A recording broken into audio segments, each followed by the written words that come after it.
Bienvenue dans le débat de France 24. Les manifestations palestiniennes à la frontière israélienne à Gaza ont beau avoir baissé d'intensité.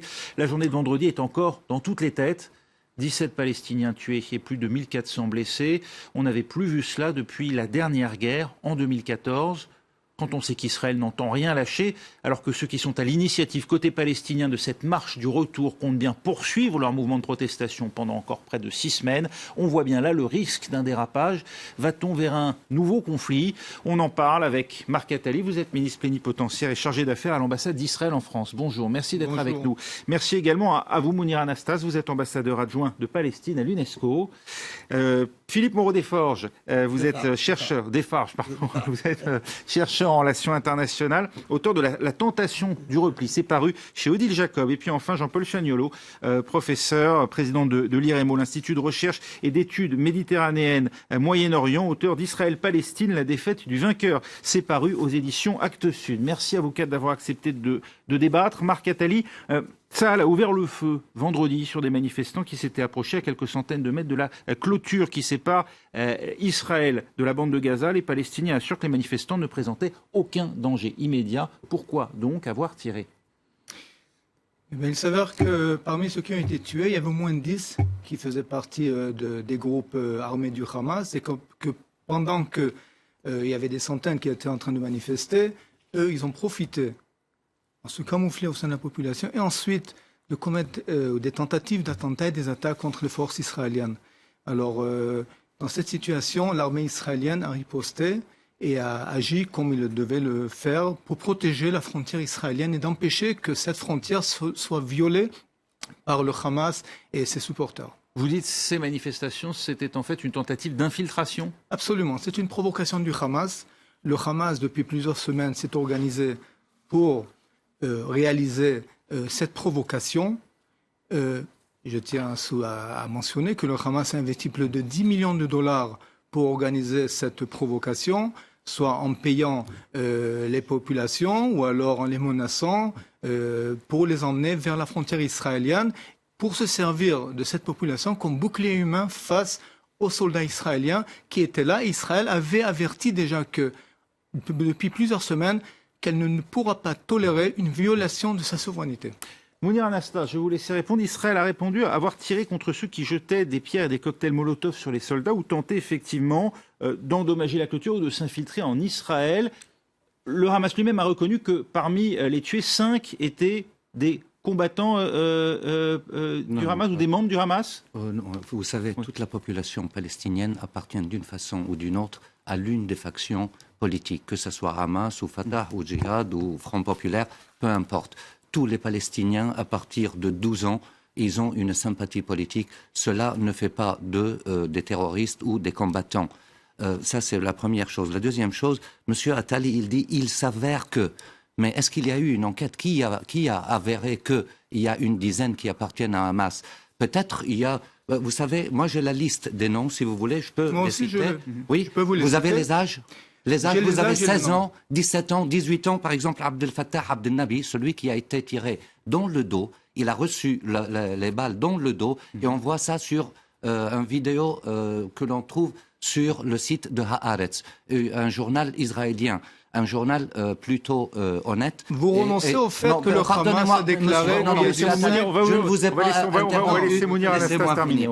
Alors, il y a 2-3 choses qui m'ont étonné. Alors, M. Attali, il dit, il s'avère que, on ne sait pas s'il y a eu une enquête, tout le monde demande une enquête. Eh bien, moi, je dis que ce sont des étudiants et des lycéens. Quelqu'un qui a 16 ans, c'est forcément un lycéen. 18 ans, si ce n'est pas un lycéen ou un étudiant, qu'est-ce que ça pourrait être? Peu importe. Peut-être j'ai tort, mais alors, laissons... une enquête internationale indépendante, comme le demande le EU, l'Union européenne. Alors, on va parler de cette enquête. Est-ce que vous confirmez simplement cette information, le Hamas qui admet que 5 des tués faisaient partie de sa branche militaire? Ça, je n'en sais rien, et peu importe. Est-ce qu'ils portaient des armes lorsqu'ils étaient tués? C'est la première question. Est-ce qu'il y a eu menace réelle à l'armée israélienne qui a riposté sans raison en réalité? D'ailleurs, vous dites maintenant, Hamas a dépensé 10 millions. D'où sort ce chiffre-là?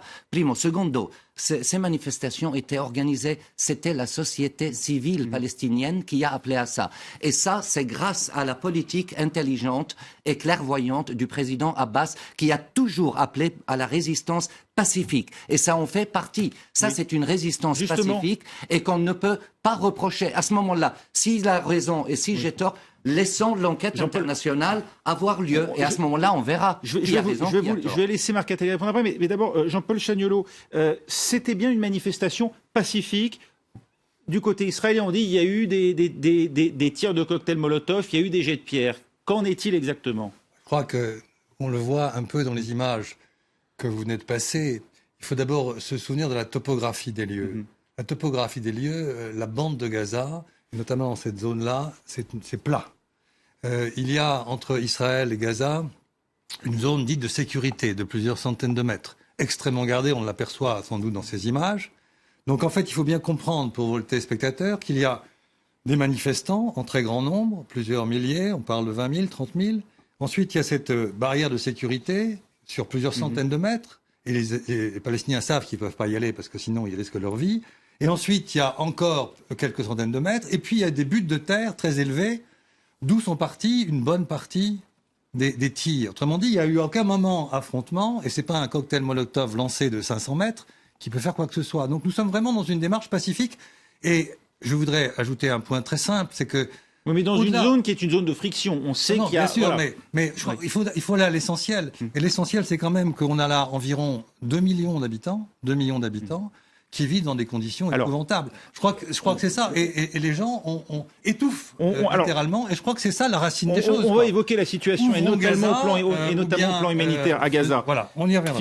Philippe Moreau-Desfarges, l'armée israélienne avait déployé assez ostensiblement pas moins d'une centaine de tireurs d'élite le long de la frontière, on ne pouvait pas l'ignorer, ainsi que des renforts, des chars, des drones spécialement équipés pour répandre à des gaz lacrymogènes les manifestants. Est-ce que ce n'est pas un peu disproportionné face à des manifestants armés simplement de pierres et si c'est avéré de cocktail Molotov?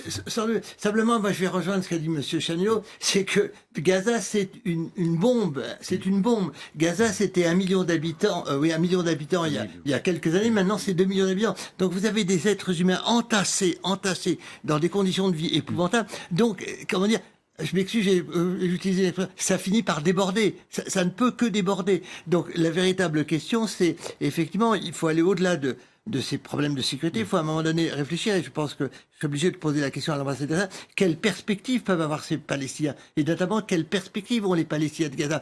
Ce que nous ont montré les images, c'est que les manifestants étaient extrêmement jeunes. Donc ce sont des gens, un peu violents, un peu chauffés, et sans espoir. Donc là, il y a, si vous voulez, je vous rappelle que Gaza a reçu l'indépendance de la part d'Israël à l'époque du gouvernement Sharon. C'était un retrait unilatéral. Alors, exactement, un retrait unilatéral. C'était pas une indépendance. Mais on ne peut pas. Vous avez raison. C'est un retrait unilatéral. Pardon. Vous avez raison de corriger. Mais ce que je dis, on a créé il y a une bombe qui ne peut qu'exploser parce qu'il y a ces 2 millions d'êtres humains sans espoir. Alors, Marc Attali, est-ce que là, on n'est pas face effectivement, d'abord, une situation qu'on sait invivable pour les gens qui y résident et des moyens en face qui font que forcément, on se retrouve avec à la fin un bilan qui est quand même extrêmement lourd. Il y a les 17 morts, mais plus de 1400 blessés en l'espace d'une journée. Plus de 1500. Ce qui m'étonne en écoutant le représentant de l'autorité palestinienne, c'est la façon dont il défend le Hamas, qui est une organisation terroriste qui est sur les listes de l'Union européenne, de la France, des États-Unis, du Canada et plusieurs d'autres pays. Oui, il s'agit d'une organisation terroriste, islamiste, radicale. Il n'y avait pas 1400, il n'y avait pas 1500 terroristes à la frontière de Gaza et d'Israël. De combattre contre Israël. Israël s'est retiré de la bande de Gaza rien que pour rafraîchir les mémoires en 2005. En 2007, le Hamas chasse l'autorité palestinienne après un coup d'État. On se souvient des images des officiers palestiniens qui ont été jetés des immeubles du 8e étage. Et cette organisation, ce qui s'est passé vendredi, cette organisation mobilise une population, vu l'échec du Hamas de contrôler la bande de Gaza, vu qu'un échec économique, vu le fait que d'un côté, la population sous le régime du Hamas souffre, alors que en même temps, ils continuent à construire des tunnels de terreur. Mais est-ce que ça justifie de mettre des tireurs d'élite face au Hamas? Est-ce que ça justifie de mettre des tireurs d'élite face à des manifestants désarmés? Les tireurs de l'élite n'ont pas pour but de viser la population. Ils ont pour but de viser les terroristes qui essaient de s'infiltrer en Israël. Israël avait averti depuis plusieurs semaines, vu les tentatives de pénétrer dans son territoire, vu les tentatives d'attentats terroristes, Israël avait averti depuis plusieurs semaines que la situation est tendue, c'est une zone de combat, et je ne vois pas comment on peut accepter une telle logique qu'une organisation terroriste prend en otage des centaines de milliers de personnes, les encourage d'aller vers une zone de combat, et monsieur qui me décrit ici une situation très paisible sur les frontières de Gaza. Désolé, c'est une zone de combat, il faut l'admettre. Et des boucliers humains, on l'a vu pendant tous les confrontations entre le Hamas et Israël. Je vais juste reformuler la question. Je vais juste reformuler la question à Mounir Anastas. Connaissant, là encore, le dispositif qui avait été déployé par Israël, est-ce que cela n'aurait pas dû dissuader les mouvements, y compris de la société civile gazaoui, d'envoyer ou de laisser, disons, d'encourager des dizaines de milliers de personnes, notamment beaucoup de femmes et d'enfants, de se rendre sur ce qui allait devenir une ligne de front? Ça, c'est la meilleure. Ça, pardonnez-moi, mais une question comme ça, c'est extraordinaire. Alors, on nous dit, il ne faut pas lancer des roquettes, il ne faut pas utiliser la violence. Notre président Abbas, il a dit, soit pas de violence, pas de roquettes, mais résistance pacifique, résistance juridique. Et ça en fait partie. Maintenant, si on ne doit même pas s'exprimer pacifiquement, comment peut-on exprimer notre désarroi face à une occupation qui dure depuis longtemps? Je ne reprends pas ce qui était dit sur les conditions de vie de la population à Gaza, parce que tout le monde le connaît. Mais on va en parler, Oui, je ne vais pas, mais ce n'est pas le moment. D'ailleurs, mais simplement, il y a une chose. Je suis toujours scandalisé. Lorsqu'un Israélien prend la parole concernant ces crimes, là, ce sont des crimes, clairement et simplement. Ce sont des crimes qui ont été commis par des snipers. C'est même pas l'armée, c'est même pas les soldats qui étaient en danger, qui avaient peur. Non, c'est de sang-froid. Ça a été tiré de sang-froid. C'est ça la définition de sniper. Et ça, c'est grave. Parce que là, quand on détourne... Non, pardonnez-moi. On laisse Mounir Anastas. Pardonnez-moi. Marc Attali, on écoute Mounir Anastas. Pardonnez-moi, Marc Attali, on va écouter. Il y a à peine un mois, on a essayé d'assassiner votre Premier ministre à Gaza. On va débattre de cette manière-là. On va laisser Mounir Anastas terminer, si vous le voulez bien. Comment on détourne le débat. Le débat maintenant sur les actes qui ont eu lieu vendredi dernier. C'est ça la question. L'armée israélienne de sang-froid a tiré sur des gamins pacifiques. Peut-être certains appartenaient à Fatah, d'autres à Hamas, d'autres au Front populaire, qu'en sais-je. C'est possible. Est-ce qu'ils étaient armés? C'est ça la première question. Est-ce qu'ils étaient en tenue militaire? C'est la deuxième question. On n'en a pas vu de militaires sur les frontières. Et puis, comme l'a dit M. Chaniolo, il y a plusieurs centaines de mètres entre l'armée israélienne et les manifestants. C'est-à-dire, même avec les pierres ou n'importe quoi, ça ne constitue absolument pas que ces manifestants franchissent ces centaines de mètres, d'après vous, et aillent en territoire israélien? Non, ils n'ont pas franchi. Ils n'ont pas franchi. Oui. Ils se sont simplement approchés. Ils se sont approchés. Et ça, c'est filmé. Donc, personne n'a essayé de franchir parce qu'ils connaissent le prix. Il y en a qui ont essayé. C'était simplement la réponse à la question que je vous posais, qui n'avait absolument pas de sous-entendu derrière. Non, ça l'air de je penser. comprends très bien. Jean-Paul Chaniolo, qui est à l'origine de cette marche du retour, justement? Je crois que c'est à la fois les organisations politiques, les associations et la société civile. Je crois que c'est un ensemble. Je pense que, le gouvernement israélien, je ne dis pas Israël, je dis le gouvernement actuel israélien, est sur une ligne extrêmement claire, qui est une ligne de droite et d'extrême droite, à la différence d'autres gouvernements qui avaient des capacités d'ouverture. Je pense par exemple à Isaac Rabin. Donc on est dans un gouvernement qui impose par la force une situation. Je pense qu'il faut vraiment le rappeler. Et donc on a complètement, depuis des années, étouffé Gaza, et donc on a une situation qui ne veut pas tenir, pour des raisons humanitaires, pour des raisons politiques. Mais les gouvernements successifs, Avigdor Lieberman, le ministre de la Défense, c'est quand même quelqu'un de l'extrême droite, a répété que dès qu'il y aura une manifestation, qu'elle soit pacifique ou pas, on va tirer. Il l'avait annoncé. Donc je veux dire que c'est pas une question de terrorisme, c'est vraiment le fait qu'il faut, pour ces hommes-là, pour ces hommes politiques-là, et une fois encore, je ne mets pas Israël dans le paquet, parce que Haaretz a eu des positions différentes. Il y a plein de gens en Israël qui sont scandalisés par ce qui vient de se passer, qui le disent avec plus ou moins de force, parce qu'effectivement, c'est vraiment complètement disproportionné. Car à aucun moment, lorsqu'on dit affrontement, il n'y a pas eu d'affrontement au sens physique du terme. Il y a séparation très nette. C'est vraiment simplement, Tsahal veut impressionner, dissuader avec violence. Mais je crois que c'est parfaitement, juste encore un mot, c'est parfaitement contre-productif, car évidemment, ça va susciter beaucoup d'humiliation, beaucoup de souffrance et donc des réactions. Et donc on est dans l'enchaînement. Philippe Moreau-Desfarges, c'est simple. Oui, Cette manifestation qui doit se poursuivre jusqu'au 15 mai, c'est-à-dire jour de la Nakba, la grande catastrophe Oui, pour des centaines de milliers de Palestiniens. Oui. Que symbolise la création de l'État d'Israël. Mais C'est aussi le moment, la mi-mai, où les États-Unis doivent avoir, enfin, voilà, que doit avoir lieu le début du transfert de l'ambassade des États-Unis en Israël à Jérusalem en l'occurrence. Est-ce que là, on n'a pas une symbolique qui est particulièrement risquée, j'allais dire, en termes de date? Je crois que oui. D'abord, rappelez qu'est-ce que On a c'est. pris un risque en choisissant de manifester à ces dates-là? Ah non, si vous voulez. Au contraire, attendez, c'est il faut totalement essayer- intentionnel. Attendez, il faut essayer de ce qui est arrivé aux Palestiniens en mai 48. C'est-à-dire, il y a à la fois la création de l'État d'Israël, mais il y a des centaines de milliers de Palestiniens qui s'en vont et qui se sont installés dans des camps. On est donc La Nakba, on a la Nakba, qui était catastrophe. la catastrophe. Si vous voulez, bon, donc il y a ça. C'est vrai qu'on est obligé de vous poser deux questions quand même. Vous avez à Gaza 2 millions d'hommes enfermés. D'un côté, il y a le blocus israélien, de l'autre côté, il y a un quasi-blocus égyptien. Comment vous alliez faire ça avec ces 2 millions d'êtres humains qui, en outre, j'ai envie de dire, assez justement, ils n'ont qu'une chose à faire, c'est de faire des enfants. Hein. C'est ça. Et ils font des enfants. Et n'oubliez pas qu'il y a une autre chose qu'on est obligé de mentionner, qui n'est pas Gaza, qui est la Cisjordanie. Quand même, je rappelle que la Cisjordanie est occupée depuis 1967. Ça fait donc 51 ans d'occupation. Une occupation qui dure 51 ans, c'est problématique. Je connais peu dans l'histoire des occupations qui ne soulèvent pas le problème politique. Soit à un moment, on met fin à l'occupation, soit on transforme l'occupation en autre chose. Mais si En autre chose, c'est-à-dire quoi? En annexion?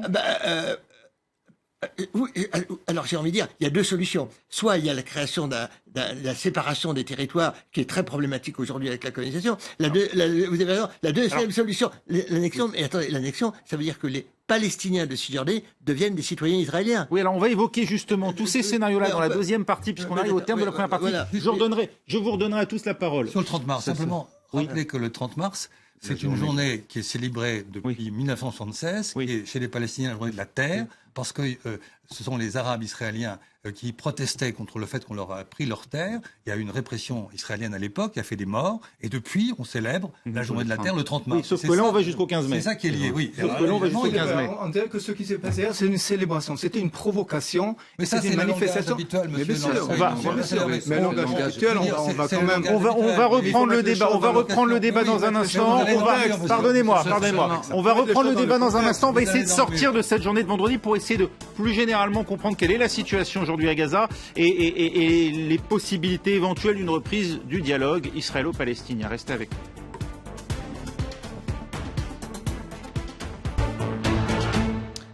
Retour au débat de France 24 avec la journée sanglante de vendredi. 17 Palestiniens tués, plus de 1400 blessés à l'issue de cette journée de la terre qui devrait s'étendre à l'occasion de cette marche du retour jusqu'au 15 mai prochain. On en parle avec, à mes côtés, Marc Attali, ministre plénipotentiaire et chargé d'affaires à l'ambassade d'Israël en France. Également avec nous, Mounir Anastas, ambassadeur adjoint de la Palestine à l'UNESCO. Alternant.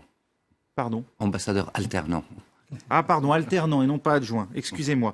Philippe Moreau-Desfarges, vous êtes chercheur en relations internationales, auteur de La tentation du repli paru chez Odile Jacob, et puis Jean-Paul Chagnolot, président de l'Institut de recherche et d'études méditerranéennes Moyen-Orient, l'IREMO, également auteur d'Israël-Palestine, la défaite du vainqueur, c'est paru aux éditions Actes Sud. Jean-Paul Chagnolot évoquait juste avant la pause cette journée de la Terre de vendredi, vous vouliez ajouter un mot et je donnerai également la parole ensuite à Marc Attali. Très rapidement, simplement, il a fait allusion à la société israélienne et qu'une partie de la société israélienne n'approuve absolument pas la politique du gouvernement actuel ni le comportement de l'armée israélienne. Et il a dit que certains l'ont exprimé plus ou moins fortement. Alors, il me vient à l'esprit le dernier d'entre eux, un Israélien, un citoyen israélien honnête et qui fait vraiment honneur au peuple israélien qui sont comme lui soucieux de la mémoire juive qui a subi tant de, vous savez, de quoi en Europe. Et donc c'est Gideon Levy qui a baptisé le IDF, Israeli Defense Forces, by IMF, Israeli Massacre Forces. Et c'est sorti aujourd'hui dans le journal Haaretz. Donc effectivement, il y a une partie de la société israélienne qui est scandalisée par ce comportement, parce que c'est un comportement inacceptable, même pour les Israéliens. Et heureusement qu'il y a encore ces Israéliens honnêtes en Israël. C'est ça notre espoir. Et dernier mot, concernant ce que M. Defarge a dit, il a dit à Gaza, les gens n'ont rien à faire à part faire des enfants, mais les enfants ont besoin d'éducation, ont besoin d'écoles. Les écoles qui étaient détruites depuis 2009 jusqu'à aujourd'hui, il y a encore des écoles qui ne sont pas encore reconstruites. Donc, avant tout, ce que ces enfants et ces manifestants demandaient, une vie normale, simplement normalité, pas plus. Je vais laisser Marc Attali répondre. On va juste voir peut-être un extrait du communiqué d'Amnesty International qui indique ce qui s'est passé vendredi. Quand certains manifestants palestiniens jettent des pierres et d'autres objets vers la barrière, il est difficile de croire qu'il s'agit d'une menace imminente pour la vie de soldats bien équipés, protégés par des tireurs d'élite, des chars d'assaut et des drones. L'ONU réclame une enquête, de même d'ailleurs que l'Union européenne. Israël dit non. Pourquoi, Marc Attali ? Je pense que ceux qui veulent une enquête internationale, je pense qu'ils sont à côté de la plaque. Israël n'a pas besoin d'enquête internationale.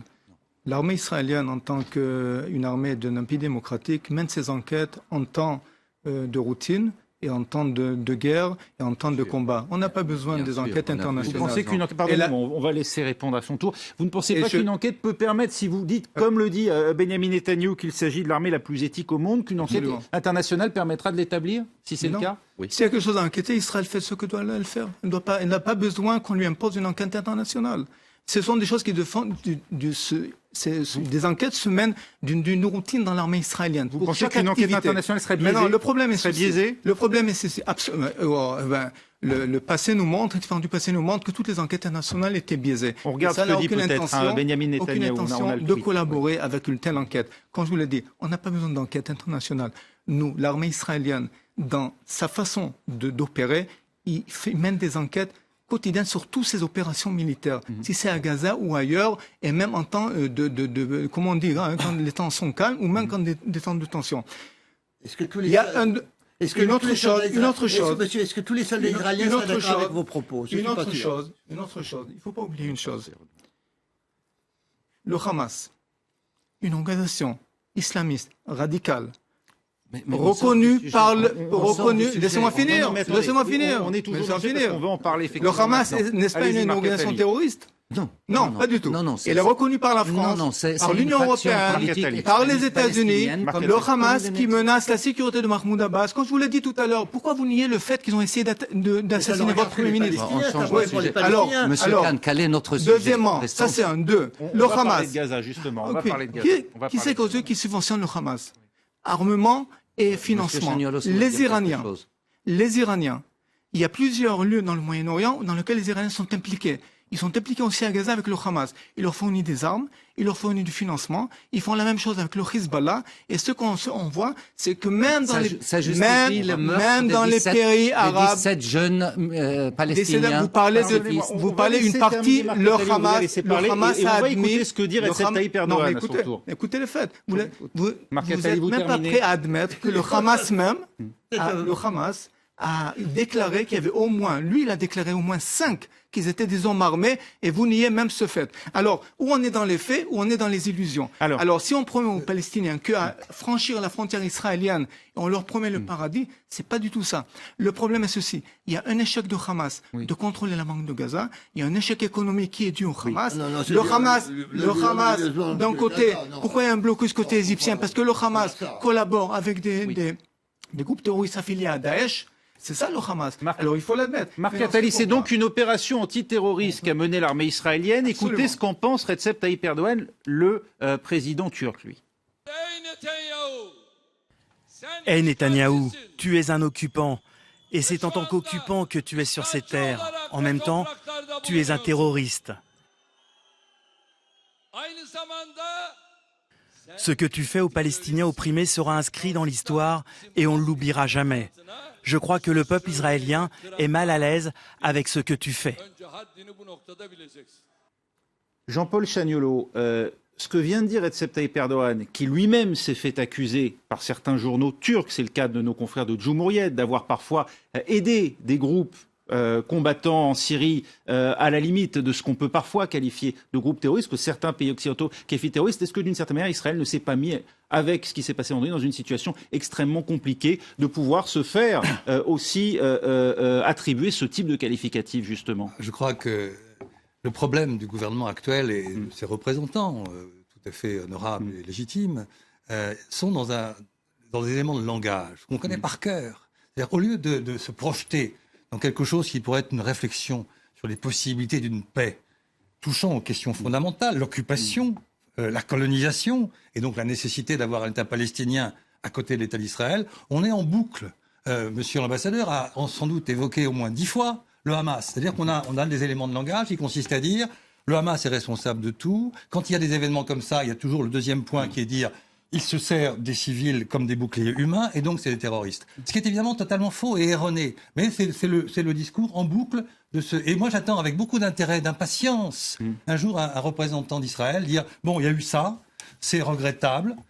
Mais ce qui serait important maintenant, c'est d'arriver au fond des choses et donc à un règlement de paix. Et pour arriver à un règlement de paix, il faudrait qu'on négocie. Et nous sommes, je finis ma phrase, nous sommes prêts à négocier sur telle ou telle base. Et quelle base ? Eh bien, par exemple, il y a une résolution toute récente du Conseil de sécurité qui dit à Israël arrêtez l'occupation, arrêtez immédiatement la colonisation. C'est le Conseil de sécurité qui a voté toutes tendances confondues, y compris les États-Unis, qui sont abstenus. Voilà, on a des bases pour négocier. Et à ce moment-là, on sera au-delà de tout ça. Mais jamais, depuis plusieurs années, je n'ai entendu un représentant de l'ambassade ou un représentant du gouvernement sortir de ce langage très, très répétitif et assez stérile pour essayer de poser des questions fondamentales. Philippe Moreau-Desfarges, l'argument.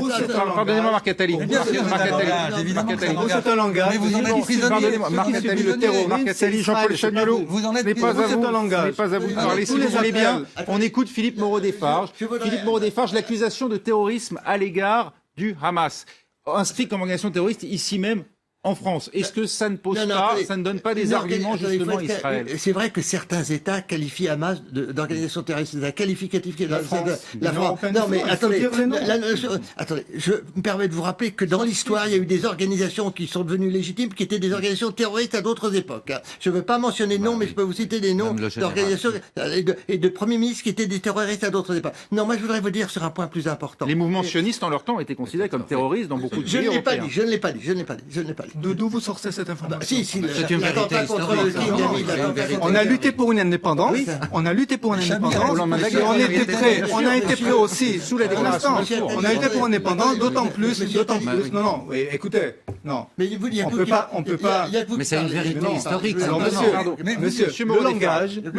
Mais là, vous êtes en train de dire encore une contre-vérité. Pardonnez-moi. Shamir a été poursuivi par les Britanniques à l'époque du mandat comme terroriste. Il y a des affiches wanted. Pour vous, ce qui est un langage, pour nous, c'est une menace. C'est ça la différence. Est-ce que vous admettez que le Hamas est une organisation terroriste? Sortez de votre discours. Non, le discours est ceci. Depuis plusieurs années, le Premier ministre israélien fait appel à Mahmoud Abbas de retourner sans condition préalable à la table de négociation. Mahmoud Abbas, comme stratégie, il a décidé de ne pas renouer les négociations directes avec Israël. C'est absolument... Non, attendez. Non, mais non, parce que ça, c'est... Après, je vous laisse défendre le Hamas, aucun problème. Voilà, vous voyez, je défends la politique du président Abbas qui appelle à la résistance pacifique. Pardonnez-moi, c'est ça la méthodologie du président Abbas. On est quoi, il retourne pas à la table de Je vais vous dire, négociation. parce que Israël n'a pas respecté. Parce qu'il a aucun intérêt. Israël ne respecte jamais ses engagements. Pardonnez-moi, on écoute Philippe Moreau-Desfarges. Monsieur Attali, il y a une chose dont Israël n'est pas conscient, et je le dis avec tristesse. Monsieur Chagnolot dit il faut aller vers la paix, nous sommes tous d'accord. Simplement, le temps passe.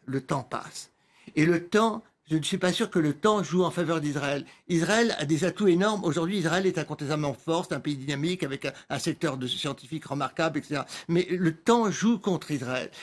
Parce que, premièrement, la politique de colonisation va se retourner contre Israël. Ces colonies qu'on met en Cisjordanie, un jour, elles vont vieillir, elles sont difficiles à garder. Et je ne peux m'empêcher, cher monsieur Attali, de penser aux jeunes soldats israéliens. Ceux qui font le sale boulot, ce sont les soldats israéliens. Et pour une jeunesse de vivre dans cette idée qu'elle va rester perpétuellement dans la guerre, c'est très dur. Alors vous voulez dire que la paix n'intervient pas à cause des Palestiniens, c'est un peu plus compliqué que ça. Et je rappelle que les données démographiques, quand on regarde les données démographiques, même si la démographie israélienne s'est améliorée, néanmoins les données démographiques, on voit que la donnée démographique joue quand même en faveur des Arabes. Donc il y a un véritable problème. Et d'ailleurs, je pense qu'aujourd'hui, compte tenu de la colonisation, je ne suis pas sûr que la solution des deux États... Je vais juste poser une question à Marc Attali, je vous laisse réagir, mais est-ce qu'il ne vaut mieux pas une solution à deux États qu'un État Mais c'est unique trop tard, avec c'est trop tard.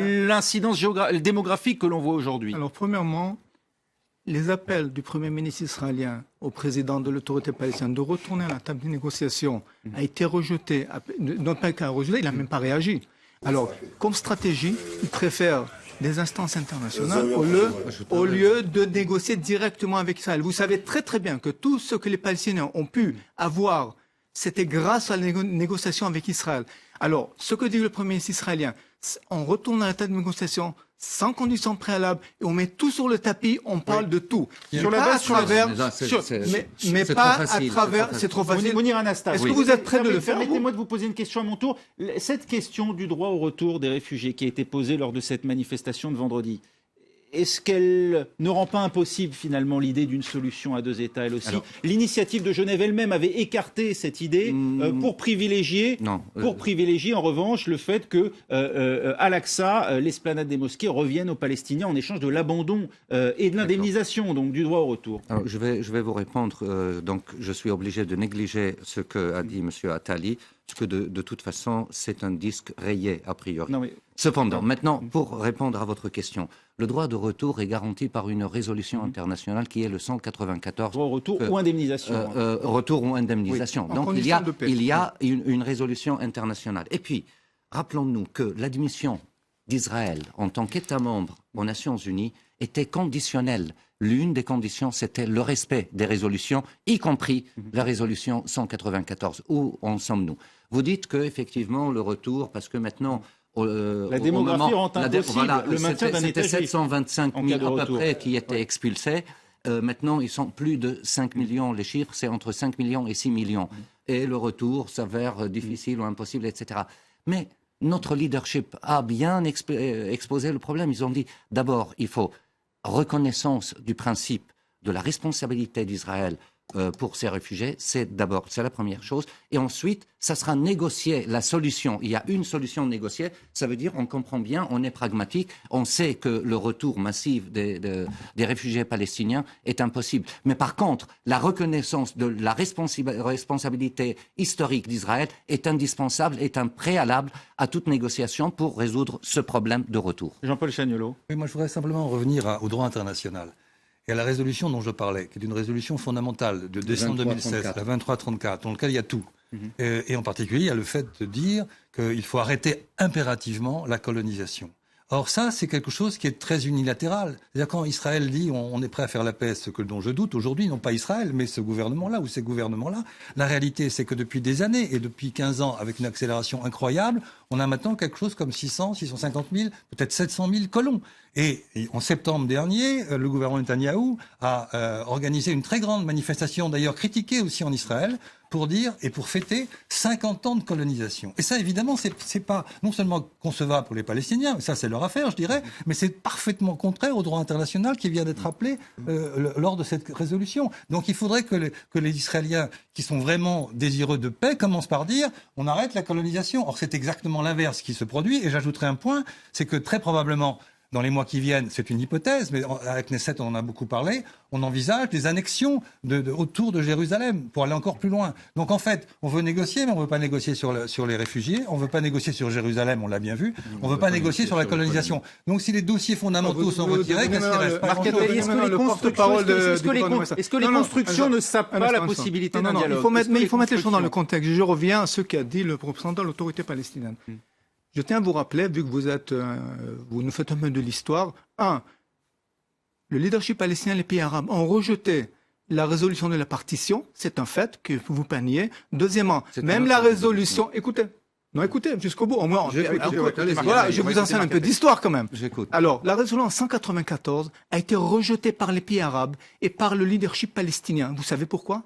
Parce que quand ils ont parlé de résoudre le problème des réfugiés, c'était à condition que ça se fait dans une situation de paix. Pourquoi ça a été rejeté? Parce que reconnaître et d'accepter la résolution 194, ça veut dire de reconnaître l'État d'Israël. Alors, soyons sérieux. Vous avez fini. Soyons- Ça y est, vous non, avez c'est pas fini. Non, Allez, La charte de l'OLP Alors, donc finissez vite. qui appelle à la destruction d'Israël Non, et mais qui a la dit charte depuis de la fin des années et voilà. 80, il y a Non, ça. l'OLP, non, ensuite la charte non, du Hamas, non. etc. Vous n'avez Alors, pas- moi, non, mais j'aurais ça, voulu c'est- que monsieur Alors- réponde sur la résolution 2334. Ce que vous parlez de la 184, parlons de la résolution Non, On va 2334. peut-être pas faire un Qui bataille. vous- Non, mais On va écoutez, peut-être pas faire si une vous bataille de voulez, résolution si vous parce voulez qu'on va débattre des plus- on va plus résolutions, comprendre. on fait le fait à nu tranquillement. Ce que Une je dis, simple c'est question à Marc le Premier Attali. ministre Non, mais israélien. On va plus rien le y Premier comprendre, si vous me ministre permettez. israélien. On va plus rien y comprendre. Pardonnez-moi. Non, mais vous- Je vais non, poser une pour simple répondre question simplement, à Mais Marc vous pouvez pas Attali. répondre. Vous n'avez même pas écouté. Je vais C'est poser une simplement simple pour répondre je vais- sur la question, monsieur Oui, mais si on Chaniolo. fait une bataille de résolution, non, on va non, rien je vais voir. pas Non, parler on des peut continuer à résolutions. débattre les Non, résolutions non, jusqu'à simplement, demain matin. simplement, La seule chose, excusez-moi, Mahmoud Abbas. Non, Pardonnez-moi. sur la question Abbas. des négociations. Vous avez dit à plusieurs reprises que votre gouvernement actuel, Oui.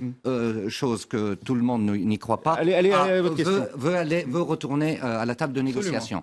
Or, mis à part ce qui a été mentionné par M. Chaniolo, nous savons que jusqu'à maintenant, il y a eu plusieurs accords et plusieurs appels par la Quartet et des accords bilatéraux. Moi, je veux Pardonnez-moi. écouter une déclaration de Mahmoud Abbas. Ben voilà, Non, voilà. Mahmoud Non. Abbas. Mais, Mais je vous peux vous pas cachez finir. derrière, vous- Non, mais je donne des vérités historiques. Vous Dernière soutenez, ok. la dernière exactement, fois vous où soutenez le ma thèse. président Abbas a accepté les négociations, c'était à la condition, et qui était garantie par John Kerry, qu'il y aura libération de prisonniers palestiniens. Et le Il même y a John eu- Kerry qui a il y dit eu que c'était trois- la faute des il y a Palestiniens eu- que tout il y a a eu échoué. trois, il y a eu Il a le trois même groupes. John Kerry. Pardonnez-moi, mais- Pardonnez-moi, laissez-moi Eh ben, finir. c'est bien. Non, parce que là, C'est là, bien, on va nulle c'est part. bien que Si vous vous me mentionnez. permettez, on va nulle part, malheureusement. Non, Une simple simplement, question, Marc Israël Attali. ne respecte Est-ce qu'on pas, peut- est-ce qu'on- Israël ne respecte Non. pas ses engagements. Est-ce qu'on peut de C'est bonne ça, le foi aller problème. vers la paix et annoncer régulièrement de nouvelles constructions en Cisjordanie? Comme je vous l'ai dit, à partir du moment que on s'engage dans des négociations de paix, quand on s'engage dans des négociations sincères avec un tel construire de nouveaux logements. fiable, tout sera discuté. Tout sera mis sur la Ça veut table. dire quoi? Ça a été On fait arrête au les pas- ça a constructions été fait- On n'est pas ici pour ouvrir une négociation. Laissons les dirigeants faire leur travail. Mais le dirigeant palestinien, Non, mais ça, que c'est vous pas clair. aujourd'hui... Donnez des détails, Mais- soyez clair. Là, Pourquoi- vous parlez au nom de votre gouvernement. Vous dites que Mon votre... gouvernement dit ceci. Mahmoud Abbas retourne immédiatement à la table de négociation sans condition préalable. Mais c'est rejeté par Mahmoud Abbas. Oui, ça mais veut ce dire que continuer- pour l'instant, continuer les non, colonies, non, continuer- continuer à donner des salaires à des familles des terroristes, continuer avec la Des familles propagande. des martyrs, vous voulez non, dire. des Des terroristes. familles des martyrs. Ils ont des terroristes.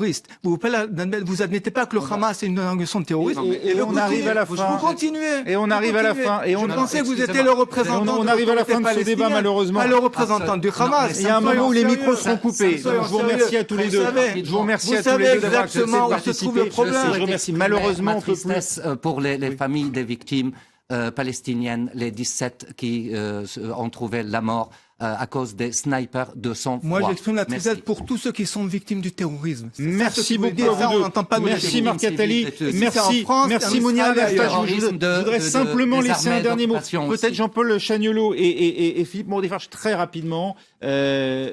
Voilà. Est-ce qu'aujourd'hui, ce qui se passe est lié à un contexte plus général, je dirais, qui a profondément changé la donne avec l'élection de Donald Trump, avec ce qui est en train de se passer aussi en Arabie Saoudite et ce qui semble être l'avènement d'une nouvelle forme de pouvoir, en tout cas très marquée, de Mohamed Ben Salman? Moi, je crois qu'effectivement, il y a une dégradation sur tous les plans et aussi sur le plan international, c'est clair.